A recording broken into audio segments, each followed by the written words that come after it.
நேயர்கள் அனைவருக்கும் அன்பான வணக்கம். இந்த தொகுப்புல தை மாதம் நமக்கு எப்படிப்பட்ட பலன்கள்லாம் கிடைக்கும் அப்படின்னு பார்க்கலாம். தை மாதம் தமிழ் மாதத்தின் 10வது மாதம், அதாவது 2024ஆம் வருடத்தின் தமிழ் மாதத்துக்கு இது முதல் மாதம் அப்படின்னு கூட சொல்லலாம். தை மாதம் 1ஆம் தேதி முதல் 21ஆம் தேதி வரைக்கும் இருக்கு. ஜனவரி மாதம் 15ஆம் தேதி முதல் பிப்ரவரி மாதம் 12ஆம் தேதி வரைக்கும் இந்த தை மாதம் இருக்குது. ஆங்கில மாதத்துக்கு பொதுவாகவே நம்ம எந்த ஒரு நல்ல செயலையும் நம்ம ஆரம்பிக்கிறதுக்கு தை மாதத்தில் ஆரம்பிக்கிறது தான் வழக்கம். இந்த தை மாதத்தில் தான் சூரியன் தன்னுடைய வடதிசை பயணத்தை தொடங்குறாரு. உத்தராயணிய காலம் அப்படிங்கிறது ஆரம்பமாக போகுது.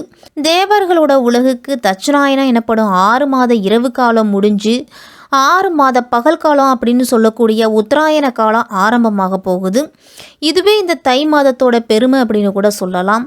ஆடி மாதத்தில் விதைச்ச நெல்லெல்லாம் தை மாதத்தில் தான் அறுவடை செய்வாங்க. அந்த அறுவடை செஞ்ச நெல்லில் தான் தை பொங்கல் அன்று புது அரிசியில் பொங்கல் செய்து சூரிய பகவானுக்கு படைப்பாங்க. அதே மாதிரி கடவுளுக்கு நன்றி சொல்லும் விதமாகவும் இருக்கும் இந்த தைப்பொங்கல். இந்த தை மாதத்தில் ஏகப்பட்ட விசேஷங்கள் அப்படிங்கிறது இருக்கு. தைப்பொங்கல், மாட்டுப்பொங்கல், காணும் பொங்கல், பூசம் வருது, தை அமாவாசை ரொம்ப மிக மிக விசேஷம் அப்படின்னு கூட சொல்லலாம். மக்கள் நல்ல விளைச்சலுக்கு உதவிய சூரிய கடவுளுக்கு நன்றி செலுத்தும் விதமாக தான் தை மாதத்தின் முதல் நாளை தைப்பொங்கலாக நம்ம கொண்டாடுறோம். இந்த தை மாதத்தை மகர மாதம்னு கூட அழைப்பாங்க. ஏன்னா மகர ராசிக்குள்ள சூரியன் நுழைவது தான் அதுக்கு காரணம். இப்படிப்பட்ட இந்த தை மாதத்துல கிரகங்களோட நிலைகள்லாம் எப்படி இருக்கு அப்படின்னு பார்த்தோம்னா, சூரியன் மகர ராசியில சஞ்சரிக்கிறாரு, செவ்வாய் தனுசு ராசியில இருக்கிறாரு, மாதத்தின் பிற்பகுதியில மகர ராசிக்கு போறாரு, புதன் தனுசு ராசியில இருக்கிறாரு, அதன் பிறகு மகர ராசிக்கு போறாரு, சுக்கிரன் விருச்சிகத்துல இருக்கிறாரு தை மாதம் 5ஆம் தேதி வரைக்கும், அதன் பிறகு தனுசு ராசிக்கு போறாரு. குரு மேஷ ராசியிலையும், சனி கும்ப ராசியிலையும், ராகு மீன ராசியிலையும், கேது கன்னி ராசியிலையும் இருக்கிறாங்க. இப்படிப்பட்ட சஞ்சாரத்துல தான் இந்த தை மாதம் பிறக்குது. இப்படிப்பட்ட நிலையில இந்த 12 ராசிக்காரர்களுக்கும் எப்படிப்பட்ட பலன்கள்லாம் கிடைக்கும் அப்படின்னு நம்ம விரிவாவே பார்க்கலாம். திட்டமிடல் அப்படிங்கிறது வாழ்க்கையில மிக மிக முக்கியம். அப்படி திட்டமிட்டாலே வெற்றி அப்படிங்கிறது நம்மளுக்கு கை கொடுத்து தூக்கும் அப்படிங்கிற நம்பிக்கையோடு இருக்கக்கூடியவர்கள் தான் இந்த மிதுன ராசிக்காரர்கள். புதன் பகவானை ராசி அதிபதியாக கொண்ட உங்களுக்கு இந்த தை மாதம் எப்படிப்பட்ட பலன்களெல்லாம் கிடைக்க போகுது அப்படின்னு பார்க்கலாம். உங்கள் ராசிக்கு 8ஆம் வீடான அஷ்டமஸ்தானத்தில் சூரியன் இருக்கிறாரு. அதனால செய்யும் செயல்களில் கவனமும் நிதானமும் தேவைப்படக்கூடிய மாதமாக இருக்கும். நினைத்த காரியம் நிறைவேறத்துக்கு தை 1ஆம் தேதியிலிருந்து தை மாதம் 29ஆம் தேதி வரைக்கும் தினசரி காலையில எழுந்து நீராடிட்டு சூரிய நமஸ்காரம் செய்து சூரிய பகவானை வழிபட்டுட்டு அன்றாட பணிகளை தொடங்குனீங்கனாலே மிதுன ராசிக்காரர்களுக்கு இந்த தை மாதம் சிறப்பாகவே இருக்கும். ஏழைகளுக்கு அதுவும் ஞாயிற்றுக்கிழமைகளில் தயிர் சாதத்தை தானமாக கொடுங்க. உங்களுக்கு அதிக நன்மைகள் அப்படிங்கிறது சேரும். மிதுன ராசிக்கு 3ஆம் வீட்டுக்கு அதிபதியான சூரிய பகவான் 8ஆம் வீடான அஷ்டமத்தில் அமர்றாரு. அதனால திட்டமிட்டு எந்த ஒரு விஷயத்தையும் செய்யணும். வேலைகள்லாம் சரியா முடிவதில் கால தாமதம் அப்படிங்கிறது வரலாம்.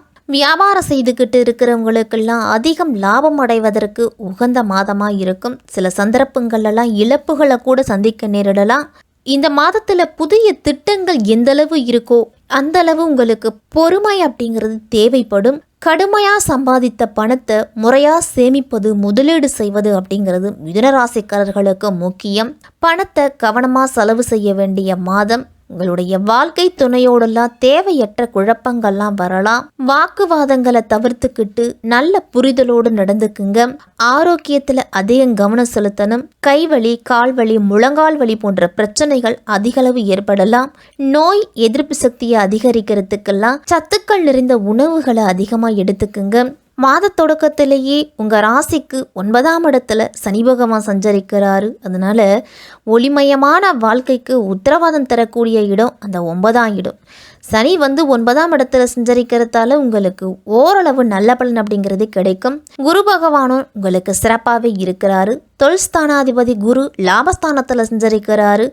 நீங்கள் தொழிலில் எதிர்பார்த்ததை காட்டிலும் கூடுதல் லாபம் அப்படிங்கிறதே கிடைக்கும். முடிஞ்சளவு உங்களுடைய சோம்பேறித்தனத்தை விட்டுட்டீங்க அப்படின்னாலே எல்லா வழிகளிலும் வெற்றி அப்படிங்கிறது கிடைக்கும். நீங்கள் கடுமையாக முயற்சி செய்வீங்க. ஒரு வேலையை உங்கள்கிட்ட கொடுத்துட்டா அந்த வேலையை முடிச்சுட்டு தான் மறுவேளை பார்க்கக்கூடிய ஆள் இந்த மிதுன ராசிக்காரர்கள் கடமையை கண்கண்ட தெய்வம் அப்படின்னு கூட சொல்லுவீங்க. அந்த அளவு உங்களுடைய கடமையில கண்ணும் கருத்துமா இருப்பீங்க. உங்களுடைய தொழில புதிய ஒப்பந்தங்கள்லாம் வரலாம். உங்களுடைய பொருளாதாரத்தை சீர் செய்து கொள்றதுக்கு எந்தெந்த வழிகளில் முயற்சி செய்யணுமோ அனைத்து வழிகளிலும் முயற்சிகளை செய்யுங்க. தேங்கிய பணிகள் எல்லாமே இனிமே துரிதமா நடக்கும். உங்களுக்கு மாத தொடக்கத்தில் குரு பகவான் மேச ராசியில் சஞ்சரிக்கிறாரு. உங்க ராசிக்கு குரு பகவான் 7ஆம் இடத்தையும் 10ஆம் இடத்தையும் பார்க்குறாரு. குரு இருக்கும் இடத்தை விடவும் பார்க்கக்கூடிய இடத்துக்கு பலன் அப்படிங்கிறது கிடைக்கும். அதனால அவருடைய பார்வை 3, 5, 7 இடங்கள்ல பதியுது. அதனால சகோதரர் வழியில நல்ல ஒத்துழைப்பு கிடைக்கும். சகோதரர்களோடு இருந்துட்டு வந்த மன வருத்தங்கள் எல்லாமே நீங்கும். நீதிமன்றத்தில் வழக்குகள் இருந்துச்சுன்னா அந்த வழக்குகள்லாம் உங்களுக்கு சாதகமாக முடியலாம். பிள்ளைகள்லாம் உங்களுடைய பேச்சை கேட்டு நடக்கிறதே மிதுனராசிக்காரர்களுக்கு பெருமையாக இருக்கும். கொடிகட்டி பறந்த பிரச்சனைகள் எல்லாமே படிப்படியாக குறையும். அதுவே உங்களுக்கு ஒரு மன நிம்மதியை கொடுக்கும். திருமணம் சுபகாரியங்கள்லாம் இல்லத்தில் நடக்கிறதுக்காக நீங்கள் கனவு கண்டுகிட்டு இருப்பீங்க. அந்த கனவு அப்படிங்கிறது பலிக்க போகுது. மிதுன ராசிக்காரர்களுக்கெல்லாம் தை மாதம் 5ஆம் தேதியே தனுசு ராசிக்கு சுக்கிரன் போறாரு. அவர் 7ஆம் இடத்துக்கு வரும் பொழுது திருமண வயதில் இருக்கக்கூடிய பிள்ளைகளுக்கெல்லாம் வரன் இதுவரைக்கும் தட்டி போயிட்டு இருந்துச்சு அப்படின்னா இனிமேல் உங்களுடைய குடும்பத்துக்கும் உங்களுடைய மனதுக்கும் பிடிச்ச மாதிரி வரன் அப்படிங்கிறது கிடைக்கும். திட்டமிட்ட காரியங்களை சிறப்பாக செய்து முடிப்பீங்க. பழைய வாகனங்கள்லாம் அடிக்கடி பழுது வச்சுக்கிட்டே இருக்கும். அதனால் அந்த வாகனத்தை கொடுத்துட்டு புதிய வாகனம் வாங்கலாமா அப்படிங்கிற சிந்தனையும் இருக்கும். இல்லை இந்த வாகனத்தை சீர் செய்து வைத்துக்கலாமா அப்படின்னா செலவுகள் அப்படிங்கிறது ஏற்படும். மிதுனராசிக்காரர்களுக்கெல்லாம் புதிய வாகனம் வாங்குவதிலெல்லாம் சற்று கவனத்தோடு இருக்கிறது நல்லது. விரயங்கள் அதிகரித்தாலும் நினைச்சது நிறைவேறக்கூடிய மாதமாக இருக்கும். மிதுனராசிக்காரர்களுக்கெல்லாம் இந்த தை மாதம் 13ஆம் தேதி மகர ராசிக்கு புதன் வராரு. உங்கள் ராசிநாதனாவும் 4ஆம் இடத்துக்கு அதிபதியாக இருக்கிறாரு புதன். அதனால் புதன் மறைவிடத்துக்கு வரும்பொழுது உங்களுக்கு நல்ல நேரம். மறைஞ்ச புதனால் நிறைஞ்ச தனலாபம் உண்டு அப்படின்னு சொல்லுவாங்க. அதனால் பொருளாதார பற்றாக்குறை அப்படிங்கிறது குறையும். உங்களுக்கு ஆன்மீக பயணம், புனித யாத்திரை இதெல்லாம் சென்று வருவீங்க. அதிகாரிகளோட ஆளுமை திறனால உத்தியோகத்தில் உயர்வு அப்படிங்கிறது கிடைக்க போகுது உங்களுக்கு. உங்கள் ராசிக்கு 9ஆம் இடத்துல சனி பகவான் வரப்போறாரு. இந்த தை மாதத்தில் பாக்கியஸ்தானாதிபதியான சனி பாக்கியஸ்தானத்திலேயே சஞ்சரிப்பது யோகம்தான் உங்களுக்கு. இதுவரைக்கும் எந்த முயற்சி செய்தும் கிடைக்காத நல்ல பலன்லாம் இப்பொழுது கிடைக்க போகுது. உங்களுடைய வளர்ச்சியில் இருந்துட்டு வந்த தடைகள் எல்லாமே விலகி நல்ல முன்னேற்றத்தை கொடுக்கும். கடந்த 2.5 ஆண்டு காலமாக நடைபெறாமல் இருந்த சுப நிகழ்ச்சிகள்லாம் இல்லத்தில் நடக்க போகுது. உடல் ஆரோக்கியத்திலையும் உங்களுக்கு ஓரளவு முன்னேற்றம் அப்படிங்கிறது கிடைக்கும். அறுவை சிகிச்சை செய்யணும்னு சொல்லிக்கிட்டு இருந்த மருத்துவர்கள் எல்லாருமே இனி மருந்து மாத்திரைகள் மூலமே சரி பண்ணிடலாம் அப்படிங்கிற நிலைமைக்கு நீங்கள் வந்துடுவீங்க. கை நழுவி சென்ற பூர்வீக சொத்துக்கள் எல்லாமே திரும்பி வர்றதுக்கு இந்த மாதத்தில் வாய்ப்பு அப்படிங்கிறது இருக்கு. ரியல் எஸ்டேட் பங்கு வர்த்தகத்திலலாம் ஈடுபடும் பொழுது கூடுதல் கவனத்தோடு இருக்கிறது நல்லது. முதலீடு அப்படிங்கிறது அசையா சொத்துக்கள் வகையில் செஞ்சுக்குங்க. மிதுன ராசிக்காரர்கள் எல்லாருமே பாக பிரிவினைலாம் செய்துக்கலாம் இந்த மாதத்தில். அதனால செலவுகள் அப்படிங்கிறது வரும்பொழுது இது நல்ல செலவாக தான் இருக்கும். வரக்கூடிய விரயங்களை சுப விரயங்களாக மாற்றிக்குங்க. மிதுனராசிக்காரர்கள் எல்லாருமே தை மாதம் 21ஆம் தேதி மகர ராசிக்கு செவ்வாய் போகிறாரு. செவ்வாய் உச்சம் பெற்றும் அஷ்டமத்தில் சஞ்சரிக்கிறது உங்களுக்கு நல்லதில்லை. அதனால் ஆரோக்கியத்தில் பிரச்சனை அப்படிங்கிறது வரும். அதனால் செலவுகளும் அதிகரிக்கும். அதிகாலை முதல் இரவு வரை நீங்கள் உழைக்க வேண்டிய நிர்பந்தம் அப்படிங்கிறது வரலாம்.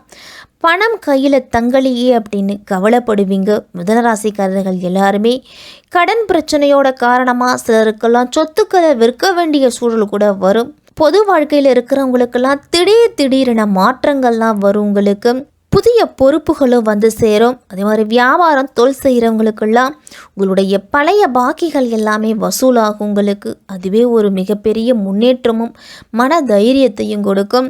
கலைஞர்களுக்கெல்லாம் இந்த தை மாதத்தில் வருமானம் அப்படிங்கிறது திருப்திகரமாக தான் இருக்கும்.